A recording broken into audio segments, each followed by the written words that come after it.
pasar a la parte central de nuestro culto, que es la palabra del Señor. Y quisiera que me acompañarais en las lecturas, que hay 3 lecturas cortas que tendremos. Una es en Romanos capítulo 1, Romanos 1. Después sería en Gálatas y Hebreos después, posteriormente. Entonces me gustaría que fuéramos a Romanos capítulo 1, versículos 16 y 17. Dice el apóstol Pablo en Romanos: porque no me avergüenzo del Evangelio, porque es poder de Dios para salvación a todo aquel que cree, al judío primeramente y también al griego. Porque en el Evangelio la justicia de Dios se revela por fe y para fe, como está escrito: mas el justo por la fe vivirá. Si me podéis acompañar ahora a Gálatas, Gálatas capítulo 3, Gálatas 3, del 6 al 12.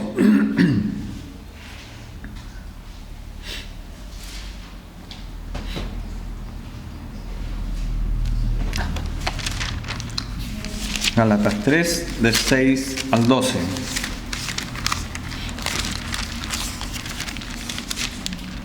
Dice así la palabra del Señor: así Abraham creyó a Dios y le fue contado por justicia. Sabed, por tanto, que los que son de fe, estos son hijos de Abraham. Y la Escritura, previendo que Dios había de justificar por la fe a los gentiles, dio de antemano la buena nueva a Abraham, diciendo: en ti serán benditas todas las naciones. De modo que los de la fe son bendecidos con los creyentes Abraham. Porque todos los que dependen de las obras de la ley están bajo maldición, pues escrito está: maldito todo aquel que no permaneciere en todas las cosas escritas en el libro de la ley para hacerlas. Y que por la ley ninguno se justifica para con Dios. Es evidente, porque el justo por la fe vivirá. Y la ley no es de fe, sino que dice: el que hiciere estas cosas vivirá por ellas.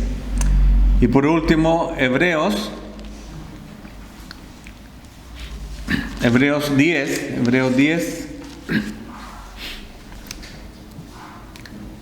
del 35 al 38. Dice así: no perdáis pues vuestra confianza, que tiene grande galardón, porque os es necesaria la paciencia, para que habiendo hecho la voluntad de Dios, obtengáis la promesa. Porque aún un poquito el que ha de venir vendrá y no tardará, mas el justo vivirá por fe. Y si retrocediere, no agradará mi alma. Amén. Señor, te damos gracias esta mañana por el poder leer tu palabra, sabiendo que es viva y eficaz, Señor. En esta mañana te pedimos que tú hables a cada corazón, que tú nos hables a cada uno de nosotros, porque todos somos necesitados de tu palabra, Señor, de tu enseñanza. Te ruego que tú pases delante y yo pase atrás, Señor, y que tú seas exaltado y glorificado, Señor, a través de tu palabra y para tu gloria y tu honra, Señor. Lo pedimos en Jesús, nuestro Señor y Salvador. Amén y amén. Amén. Como había dicho, cuando en la Biblia hay frases, palabras que se repiten, es porque son importantes, por algo está puesto así, ¿no? Y se deben analizar, se deben estudiar. Y esta frase que hemos leído, que se repite 4 veces, más el justo vivirá por fe, es la frase que podemos analizar esta mañana con la ayuda del Señor, y que viene del origen de Habacuc, que hemos estudiado el domingo pasado y que ha leído Noelia en la primera lectura. Pero estos enunciados siempre traen un mensaje detrás de ellos. O sea, su contexto, su texto y su contexto traen siempre enseñanza para cada uno de nosotros. Y quisiera, con la ayuda del Señor esta mañana, empezar con un fragmento de Habacuc, capítulo 2, versículo 4, que hemos estudiado y hemos visto que la proclamación de Habacuc, que dice: he aquí, Dios es mi salvación. Todo lo que él reclamó, todo lo que él dijo, le preguntó a Dios que por qué y para qué le estaba aconteciendo eso, es para mostrar al Dios de su salvación, y en este caso sería el Dios de nuestra salvación. El texto dice: mas el justo por su fe vivirá. Habacuc define el justo como aquel que cree en Jehová, el Dios de Israel. En este caso, los habitantes de Judá, que eran creyentes, que seguían los preceptos de Dios, los que le obedecen, los que cumplen los preceptos, pero que es oprimido. Porque el reclamo de Habacuc era: ¿por qué el pueblo se había alejado de Dios? ¿Por qué el pueblo era un idólatra? ¿Por qué abusaban los poderosos, abusaban de los demás, de los justos, y los increpaban y los menospreciaban? Y al mismo pueblo, como si fuera a la misma familia, le estaba aconteciendo esto. Y este pueblo se había olvidado de Dios, de aquel Dios que lo eligió, de aquel Dios que lo rescató de Egipto, que lo llevó por el desierto, que le dio una tierra prometida donde fluye leche y miel. Y se volvieron idólatras, detractores, y abusaban de sus propios conciudadanos. Vemos que cuando Habacuc dice que por su fe vivirá, ¿quiénes vivirán? Vivirán el que es de la promesa, aquel que es justo, pero no por su propia justicia, sino que por la de Dios. Será preservado. Y en este caso la calamidad que se acercaba en el caso de Habacuc, que hemos estudiado, que vinieron los caldeos con Nabucodonosor frente a ellos, que los llevó cautivos y invadió toda Judá. Pero también los caldeos posteriormente fueron sometidos a juicio de Dios y como nación, como imperio, desaparecieron. Como tiempo atrás decía Julian, ¿no? La gran estatua, la esfinge de oro, de bronce, de hierro y de pies de barro y de hierro, vemos que está reflejada también en Habacuc. Por lo tanto, Dios, ¿por qué hizo esto? Porque Dios no pasará por inocente al culpable. Dios usó a los caldeos para castigar a Judá, pero a la vez también Dios hizo juicio sobre los caldeos. Por tanto, el verdadero justo, por su obediencia a Dios, por su fe vivirá y será preservado. Este es el primer enfoque que tenemos.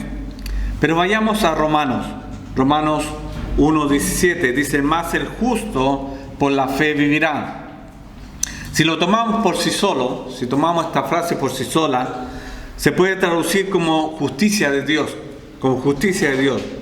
pero en su contexto sería la justicia que procede de Dios, porque la justicia es de Dios, dando el énfasis a la justificación por gracia.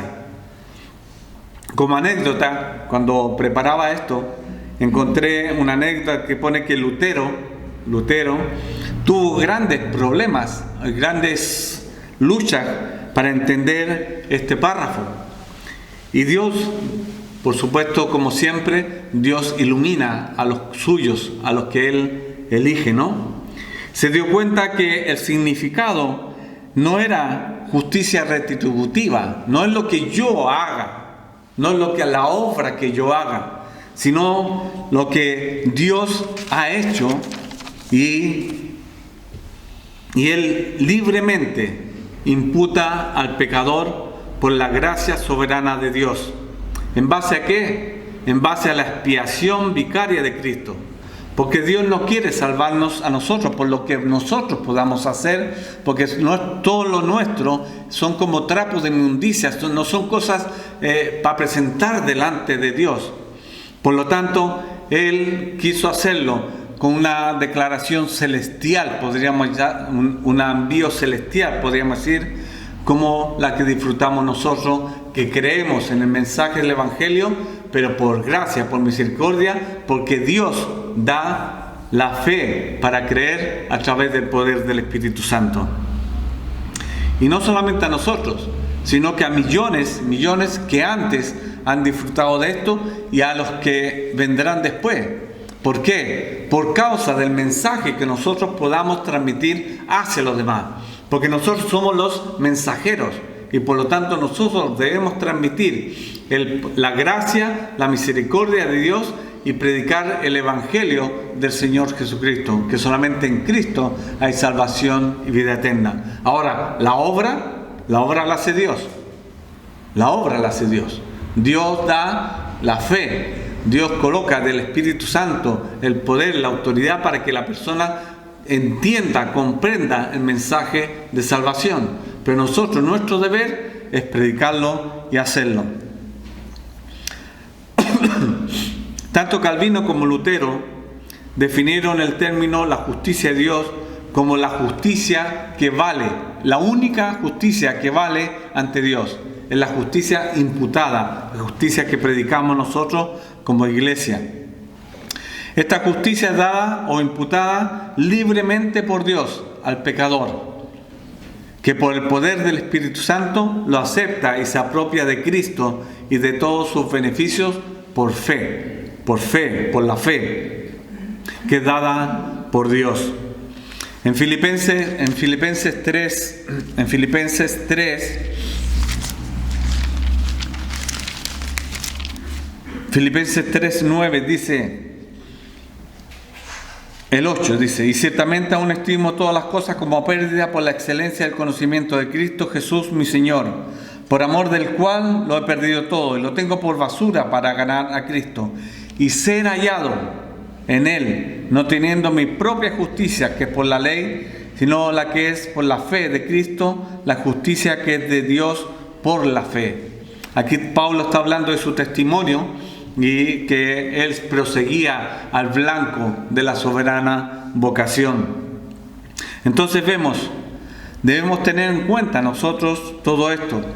Además que no solamente el don de la fe viene de parte de Dios, no viene solamente el don de fe, sino también el poder para actuar, el poder para nosotros activar nuestro deseo, nuestro anhelo, nuestro espíritu puesto en las manos de Dios para que sea una predicación eficaz, un mensaje que transmita realmente el mensaje del Evangelio. ¿Y por qué? Porque incluso Dios coloca el querer como el hacer por su buena voluntad. Todo lo que Dios te regala, te da, todos los dones que Dios te da, Dios también los pone para que sean activados por el poder del Espíritu Santo, para que tú puedas ser el mensajero del mensaje del Evangelio, perdón, de la redundancia, del mensaje verdadero del Señor Jesucristo.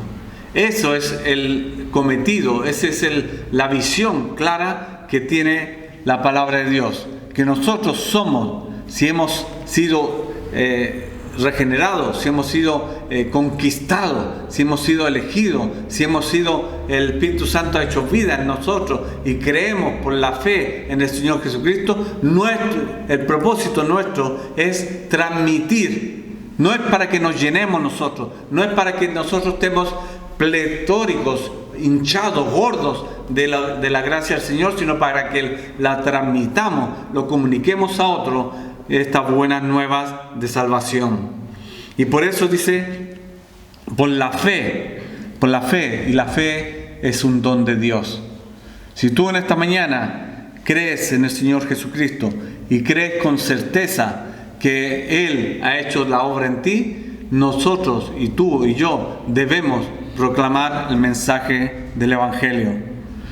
Por eso siempre dice que todo es creado, hecho para la gloria de Dios.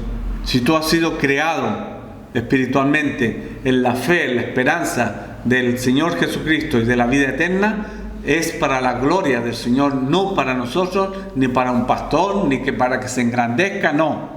Todo es para la gloria de Dios, y todo hombre simplemente pasa atrás. Todo el poder, toda la autoridad que tú puedas tener es para la gloria del Señor, no es para tu propio crecimiento o envanecimiento. Rápidamente vayamos a Gálatas, que es nuestra tercera lectura. Gálatas 3. ¿Qué dice Gálatas 3:11?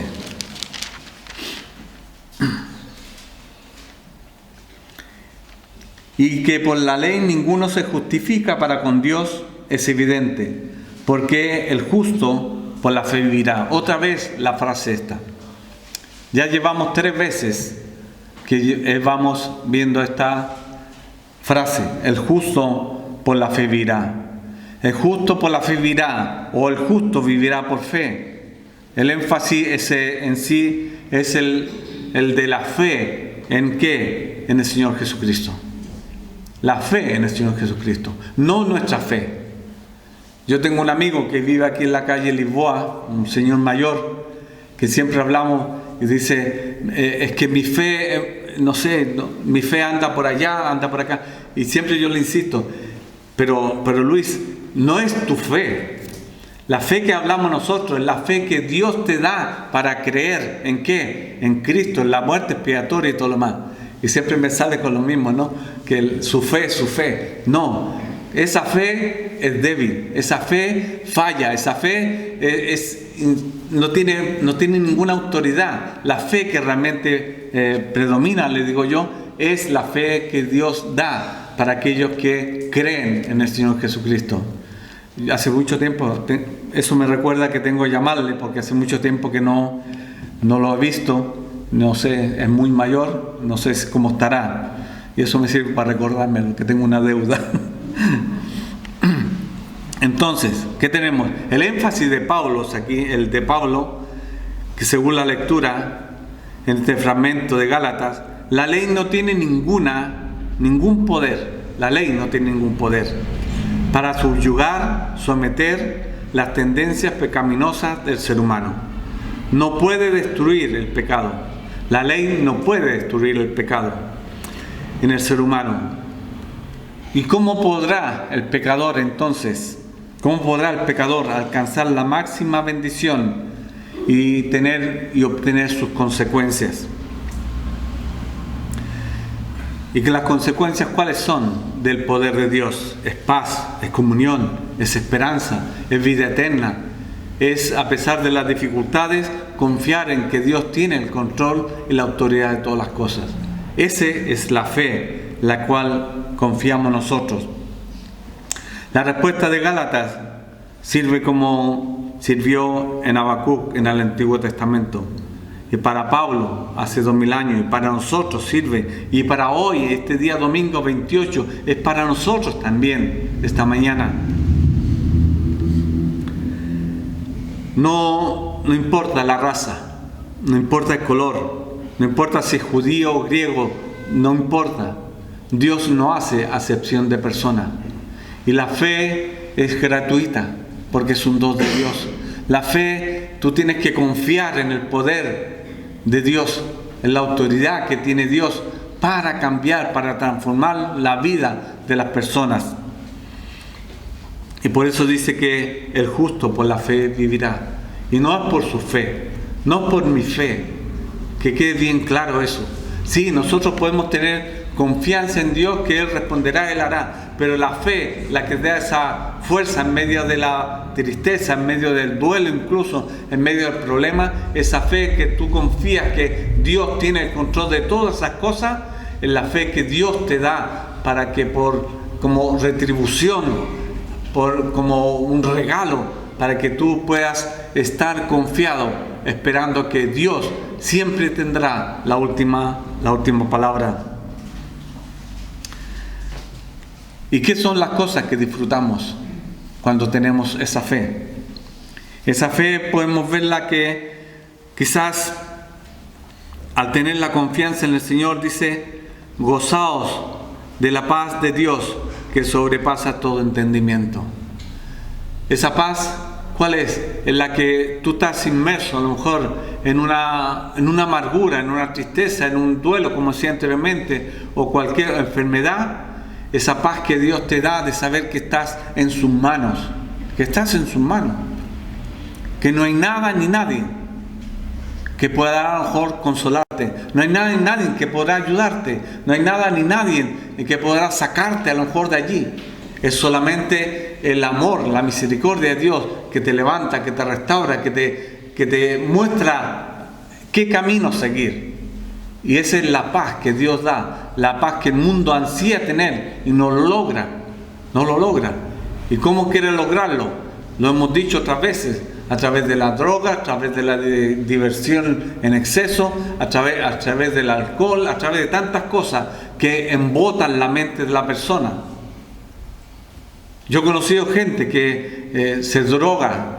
¿Y por qué te drogas? ¿Por qué tan...? Es que así me evado de las cosas, así me olvido. Sí, pero ¿cuánto te dura? ¿Cuánto te dura? ¿Y qué pasa cuando vuelves en sí? ¿Qué pasa cuando vuelves en sí? Vuelves peor que antes. Vuelves peor que antes. Y necesitas otra vez hacer lo mismo para poder evadirse de ese momento siguiente. Y esa es realmente la paz que el mundo ansía tener y no lo logra. No lo logra porque no ha creído en la fe, en la obra del Señor Jesucristo en su vida. ¿Qué otra cosa tenemos a través del justo vivirá por la fe? Es tener comunión con Dios en Cristo. Todo lo que pidiereis al Padre, dice Jesús, en mi nombre, Él lo hará, de acuerdo a su voluntad, por supuesto. Porque no vayamos a caer como Santiago, que cada uno pide para sus deleites, ¿no? No, el Señor te dice que pide, y el que pide recibe cuando confía en el orden y en los deseos y en la voluntad de Dios.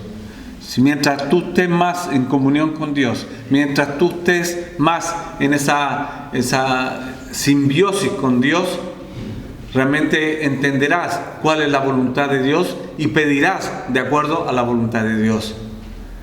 Es difícil a veces entender esto, hermano, porque a veces todos tenemos necesidad.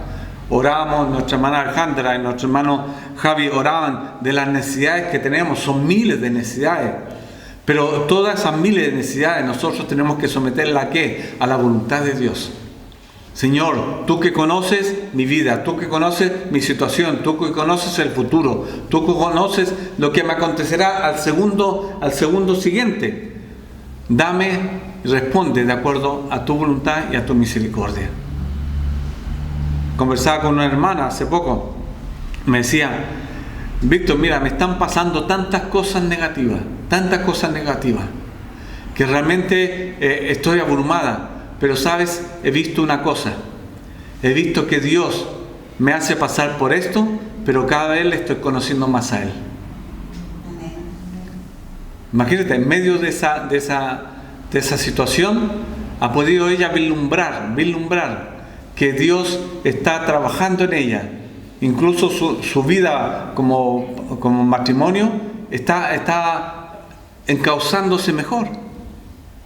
Entonces son cosas que realmente no comprendemos el por qué nos pasan las cosas, sino para qué nos pasan las cosas. Y eso es bueno, porque dice que el justo por la fe vivirá. Por la fe. ¿Qué es la fe? La fe es algo, ¿qué dice?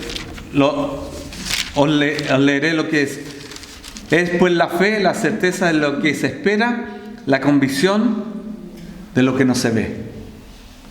Eso es la fe, no podemos palparla. Y a veces eso a nosotros nos gusta saber lo que estamos tocando, sentir el tacto, el calor, no sé, pero la fe no es eso. Pero sabes también, hay otra cosa que es vital en la vida del creyente. luchar para ser una bendición espiritual para otro, para la gloria de Dios. Amén. Nosotros debemos ser luz en medio de las tinieblas. Nosotros debemos ser ese faro que alumbra a otros, ese testimonio personal para otros, de ver la obra que Dios ha hecho en cada uno de nosotros, para que pueda ser Cristo reflejado en nosotros hacia los demás. Y a veces,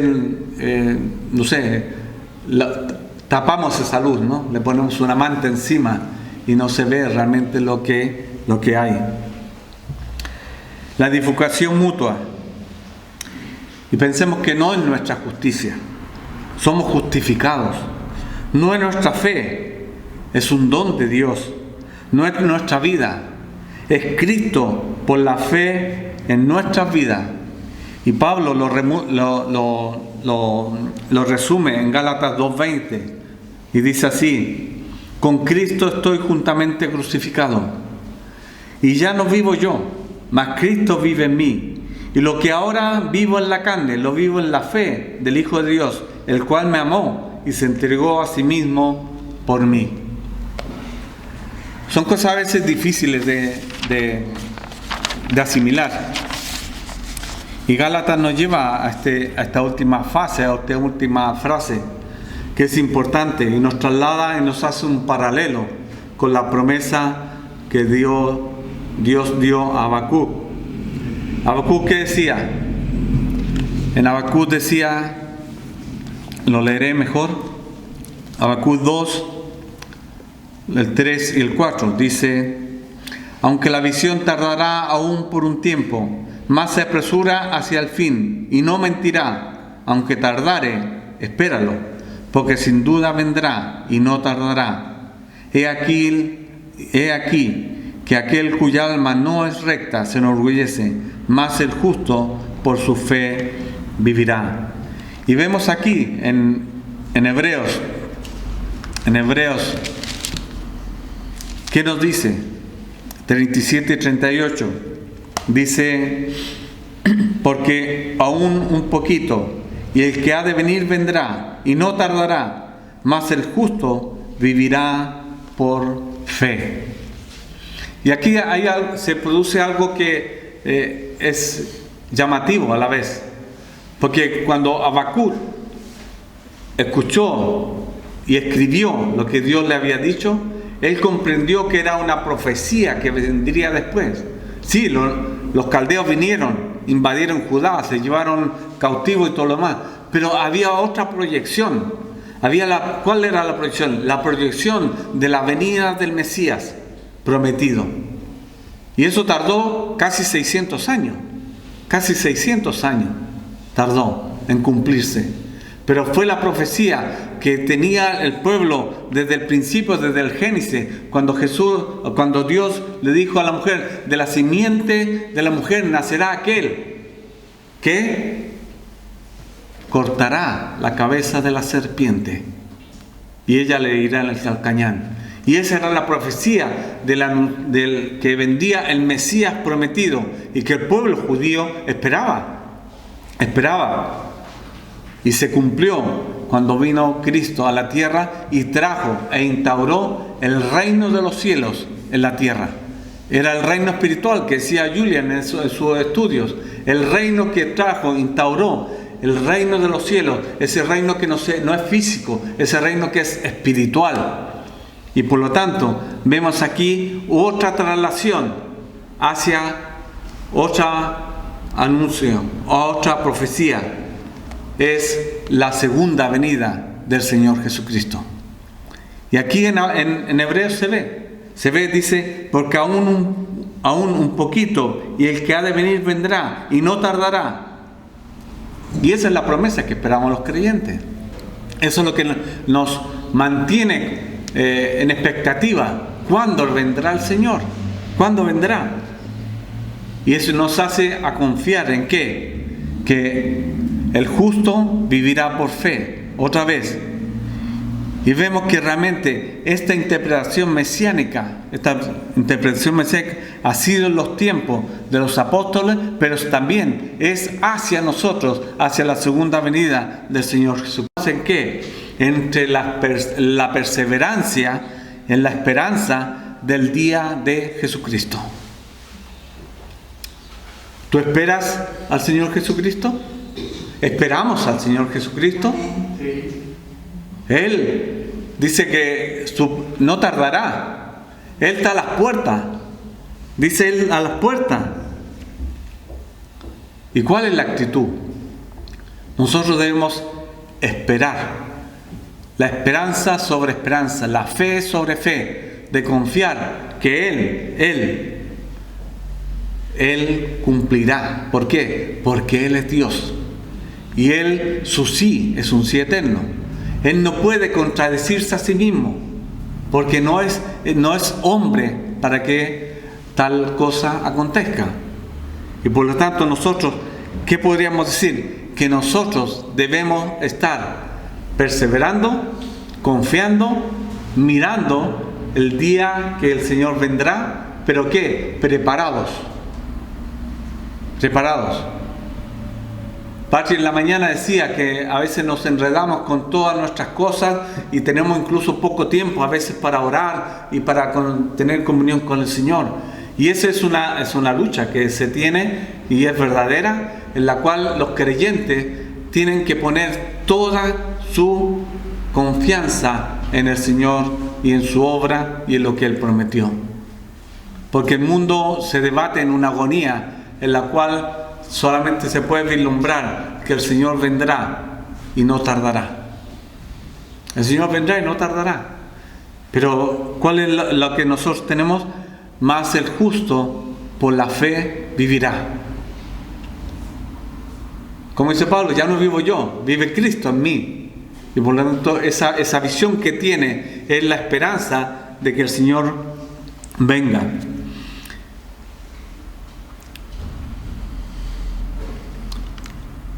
¿Cuál podría ser la conclusión de esta mañana? Si pudiéramos unir cada énfasis de lo que hemos hablado o hemos visto, podríamos parafrasear algo así. Más el justificado vivirá por fe. El que es justificado por la obra de Dios, ese podrá vivir por fe. Porque si no, lo otro, ¿qué acontece con lo otro? Dice el 38 de Hebreos 10, 38. Mas el justo vivirá por fe, y si retrocediere no agradará a mi alma. Pero nosotros no somos de los que retroceden para perdición, sino de los que tienen la fe para preservación del alma. Aquí hay dos opciones. ¿Eres de la fe o eres de los que retroceden? Sí, hermano, porque no podemos engañarnos y no quiero que nadie se sienta engañado. Porque dentro de las mismas iglesias, hay gente que permanece años y años creyendo que es creyente, creyendo que es salvo. Pero ¿sabe lo que acontecerá? Cuando el Señor venga y nos presentemos todos delante del Señor, algunos dirán: no os conozco. Pero Señor, si predicamos en tu nombre. Pero Señor, si estuve en el púlpito predicando. No os conozco, obradores de iniquidad. Y es fuerte, hermanos, porque podemos estar a lo mejor teniendo un vocabulario religioso, comunión religiosa, y parecer creyentes, pero debemos hacer un análisis delante del Señor, no delante de los hombres, delante del Señor. Examíname, oh Dios, y conoce mi corazón, decía el salmista. Y si ves que hay impiedad, si hay algo que no está de acuerdo a lo tuyo, ¿qué dice? Guíame. En esa guía es: quítame lo que realmente no va de acuerdo a tu voluntad, a tus planes, a tu propósito. Y el quitar, Pablo decía, se despojaba para correr la carrera, ¿no?, que le había sido impuesta. Eso es ponerse delante del Señor. Así todos los lavados por la sangre de Cristo y que creen en ellos son justificados. Sus pecados son borrados, echados a lo profundo de la mar. Y dice el Señor, nunca más se acordará de ellos. Y viviremos. ¿Cómo viviremos? Al amparo de la roca de los siglos, protegidos, escondidos, provistos, guardados en el hueco de su mano. Y en la esperanza, con fe y sobre fe, en la esperanza de un Señor que fue a preparar morada para cada uno de nosotros. ¿Qué dijo? Quiero que donde yo esté, vosotros también estéis. Son promesas que a veces nosotros olvidamos. Él lo prometió. Y como dije anteriormente, si Él lo prometió, Él lo cumple. Él lo cumple, lo cumplirá. Ahora, ¿cumpliremos nosotros? ¿Sabes cómo podemos cumplir? Solamente cuando nos humillemos, cuando obedezcamos, cuando seamos, como pide el Señor, humildes, sometidos a su voluntad, creyendo por fe en la obra expiatoria del Señor Jesucristo. Y el Señor mismo nos levantará y nos dará una bienvenida. El plan, el proyecto es bueno, ¿no? Es bonito, pero hay que realizarlo, hay que hacerlo. Y por lo tanto, hermanos, en esta mañana, ¿qué podemos decir? Que Dios es fiel, Él cumplirá. Ahora nosotros tenemos que hacer nuestra parte. Si seguimos al Maestro, tenemos que tomar, dice, nuestra cruz cada día, y seguir al Maestro, obedecerle y no desviarnos del camino. Alentaos, animaos, la redención está cerca. La redención está cerca. Y que seamos prudentes como las vírgenes, no como la que se le acabó el aceite, ¿no? Sino como las vírgenes prudentes que tenían guardado depósito para que su lámpara estuviera activa, ardiendo. Y que el Señor sea en esta mañana glorificado para su honra y su gloria. Amén. Amén.